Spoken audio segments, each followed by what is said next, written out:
Chelsea fans, welcome back to Talking Chelsea. Welcome back to your Chelsea news. Caicedo speaks about how good Estevao is and talks about the comparisons of him, N'Golo Kante and Claude Makelele. We also have a very worrying injury update regarding Reece James, and there is a centre-back that Chelsea will not be going in for in January. Now, of course, I begin my own thoughts and opinions on everything that's been reported, but more importantly, I want to know what you guys think down below in the comments. Before we get into the video, make sure you leave a like and subscribe if you are a Chelsea fan who enjoys Chelsea content. We're on the road to 10k subscribers by the end of 2025. You can also use the hype button, which is a new YouTube feature which helps push this video out to a bigger audience. Kicking things off, Lloyd Canfield has reported his interview with Moises Caicedo, and Caicedo starts about talking about the goal against Liverpool, and he said, "I want to score goals and help the team, and it was a great goal. I told myself this season I had to score one from outside the box, and I did it." He continues to talk about if Chelsea can win the Premier League. He says it's too early to say if we're going to win the league. For sure, we want to win the Premier League, but we will take it step by step because it's tough. We are going to do our best. He goes on to talk about how good Estevao is. He says, "You can see on the pitch, even in training, he's so good. He's showing his quality. We've tried to help him because the Premier League is so different to Brazil, and yeah, he's making an impact here. We are so happy with him." Now, I absolutely love that there's this universal praise for Estevao right now. Now, of course, he scored the winner against Liverpool. He's breaking Premier League records. This guy is just setting the world alight, like game by game, week by week, and I feel like he's just going to go on and be such an incredible player. And at the young age of 18, we can see how good he is, and you can just see that the potential and the heights that he can reach. Sky's the limit with this kid, and it's unbelievable. And I like the fact that Caicedo being so good that he is, and how he's developed in a Chelsea shirt as well, and obviously knowing how good he was at Brighton, and I spending the big money to get him in. It's just nice to see players recognising other players. I know that they're teammates. I know that they train together every day, but it's just a universal thing right now that everyone is like, yo, Estevao's something special. And I'm hoping it's not too much pressure. And I don't feel like it will be too much pressure on Estevao, because he seems like the type of kid who's just enjoying his football. He's happy to be there. He just looks very content, happy with his atmosphere and his surroundings, his environment. He's adjusting. He's trying to, adapt to the English football and obviously English life. There's lots of videos of him outside of football, just living life right now, and I feel like he's not going to be a confidence player, but it's definitely going to help, because we know that his raw talent and ability is going to carry him through things when maybe confidence isn't on his side. But right now, he is just going up and up and up. And I'm so excited to see him play more football this season, because I feel like he can really, really kick on. But let's talk about Moises Caicedo, right? Because this guy is just unbelievable. The best midfielder in the league right now, if not the world.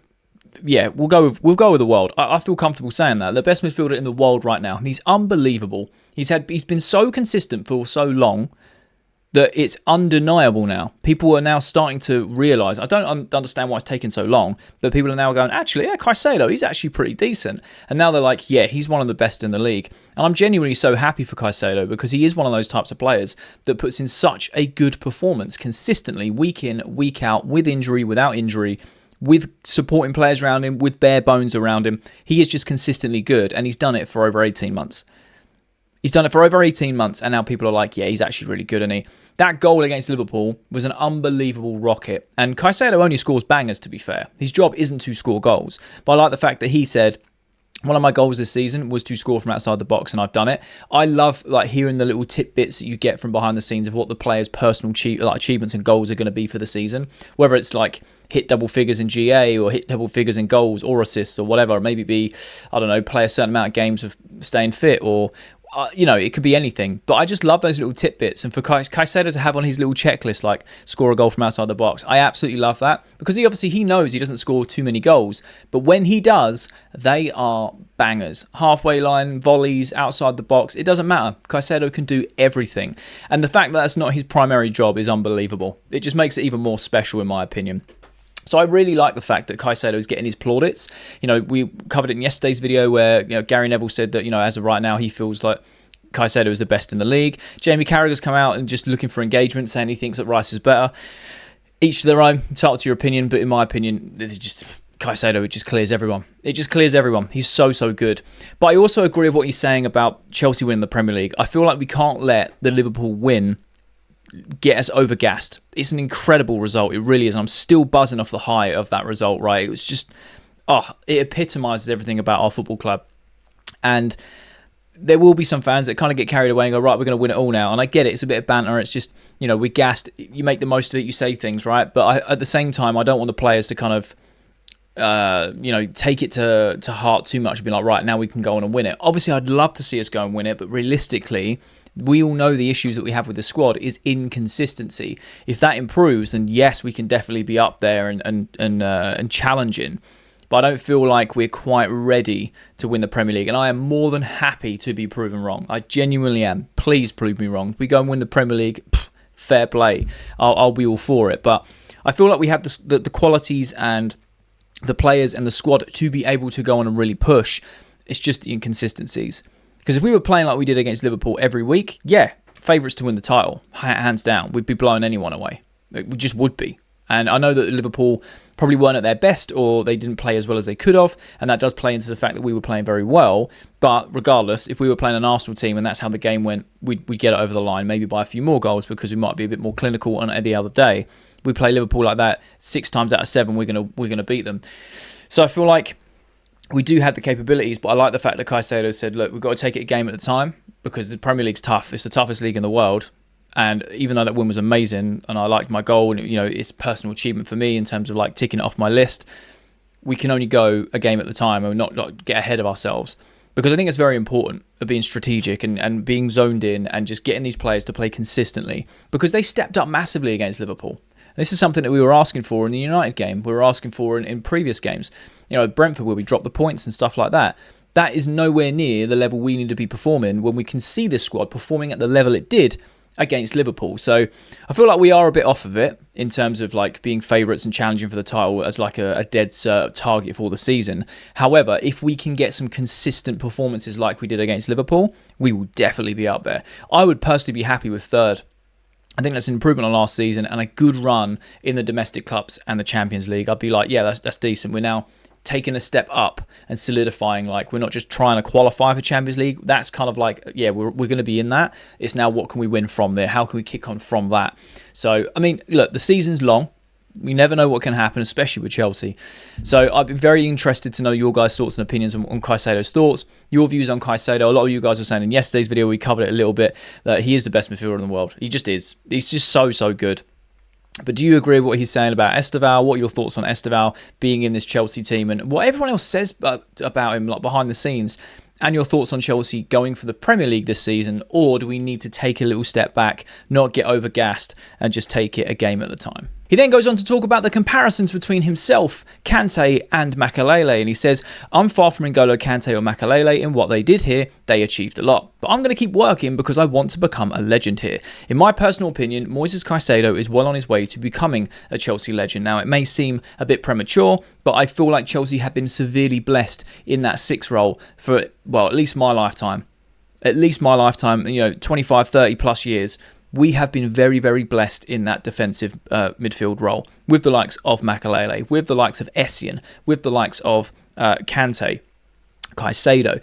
And I honestly feel like Moises Caicedo is a regen of these two players combined because the skill set he has is a little bit of each of these players that he's being referenced to. And when he does start adding goals to his game like he is doing at the moment, yes, they're still few and far between, but if he can do that a bit more, then, you start adding that to your game a little bit. You then start adding more attacking midfield options. He becomes more of a well-rounded midfielder. Now, we know that primarily he is a 6. He breaks up the play. He's the brick wall in midfield and helps us carry the ball forward, get the ball forward to the right people in the right areas. And I'll tell you what, his passing range is incredible as well. It's something that does go under the radar. His passing range, the way he can drive forward with the ball when needed.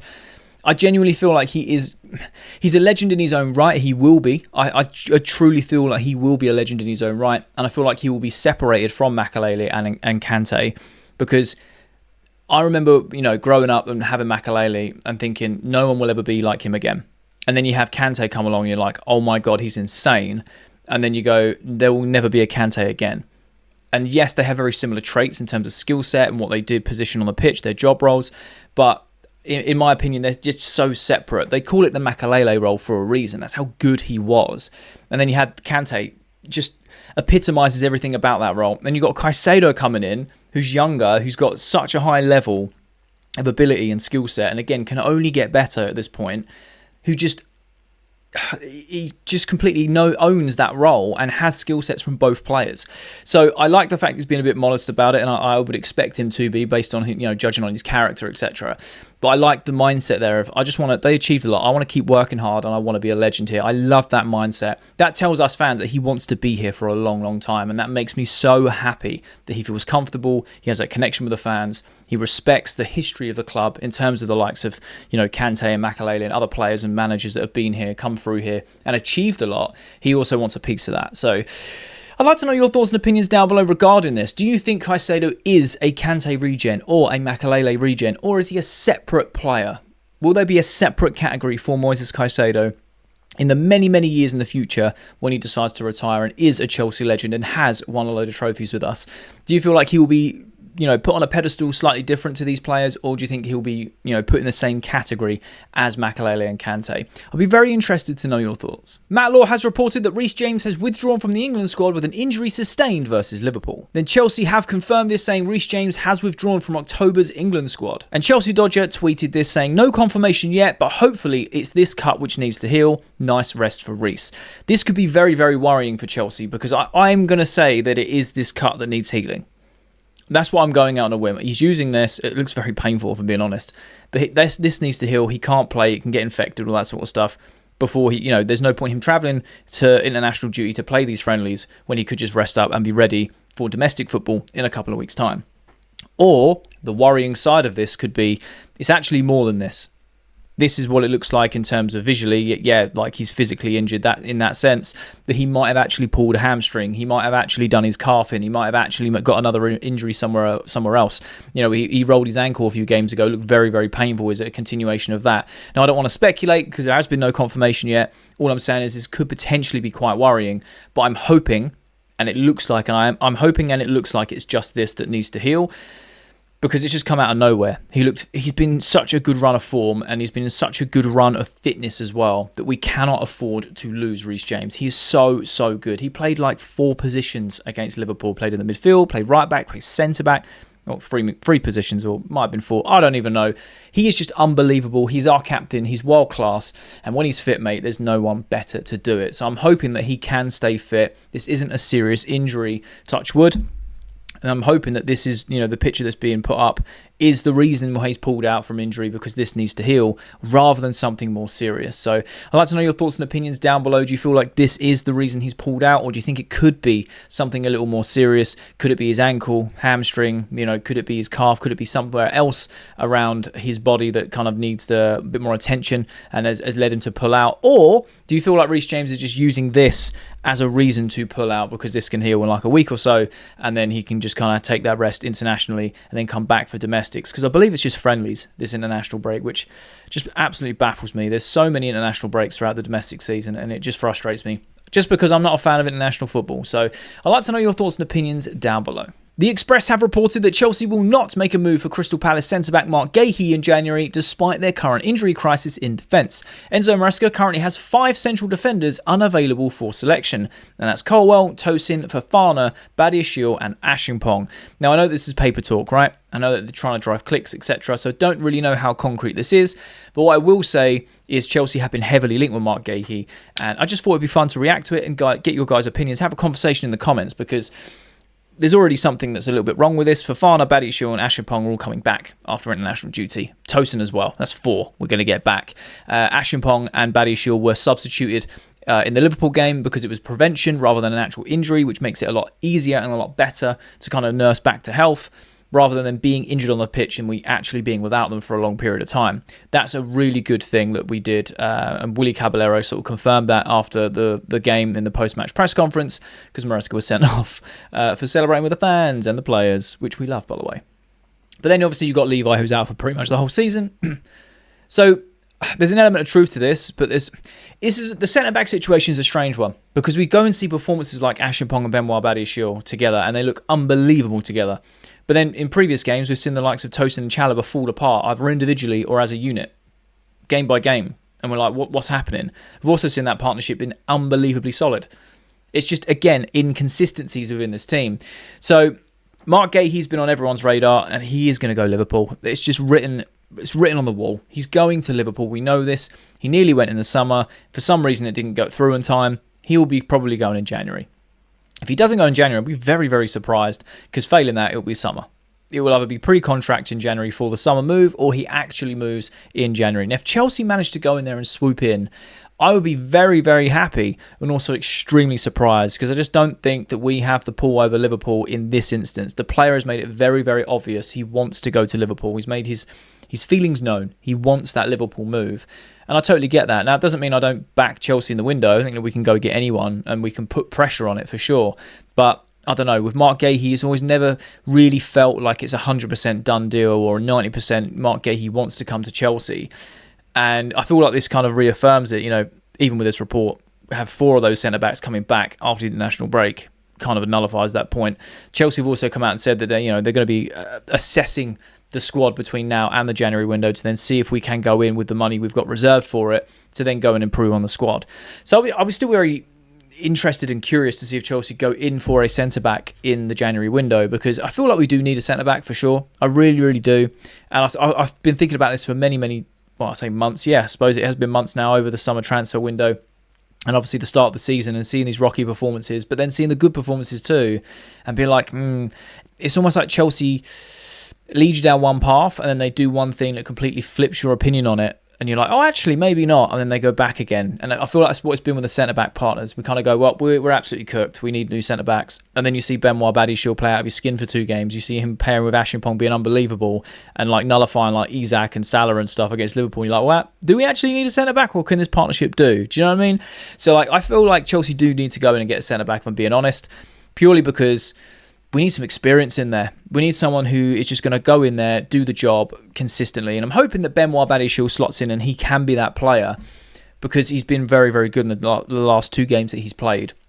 Miles above what anyone was expecting from him. And fair play to him, to be fair. So hopefully he can stay fit. But it's just the injury-prone side of it. You know, Fofana, I know he's obviously out because of the concussion and it's more precaution than it is injury. But again, can he stay fit? Because I think he's really good once he's fit and he gets a run of games. Benoit's come back and played well. Josh has got a fantastic opportunity to get a lot of minutes this season. Tosin, I think he can be very, very good. He's one of our most consistent centre-backs last season. I think he went under the radar a lot.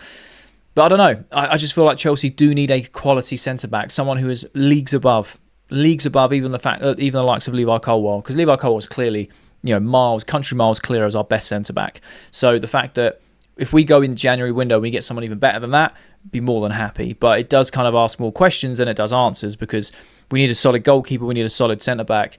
Who do you get? Who is available? Mark Gahey is, but he's very hell-bent on going to Liverpool, and I feel that's pretty much a done deal. So, and it even says that Chelsea aren't going to even make a move for Mark Gahey, depending on how true the Express story is. And I feel like it's leaning more towards true, purely because it looks like Chelsea aren't going to pursue him. Otherwise, we would have in the summer window, in my opinion. So I'll be very interested to know your thoughts down below. Do you believe anything from the Express? Do you feel like this is just waffle? Purely because 4 of those centre-backs on this list are coming back in literally the next week and a half. Or do you think that Chelsea are going to go in the January window to go get a centre-back? Do you think we're still going to attempt to go for Mark Gahey, or do you think there's just no hope in hell that he comes to Chelsea? Very curious to know your thoughts. And that's the latest Chelsea news. Let me know your thoughts and opinions on everything that's been reported down below in the comment section. I love having a conversation with you guys. And if you have watched this video all the way to the end, firstly, you're a real one, and I mean that. You're a real one. But secondly, there'll be a thumbnail appears on the screen. So if you are a Chelsea fan who enjoys Chelsea content, make sure to click that thumbnail because you'll enjoy that video too.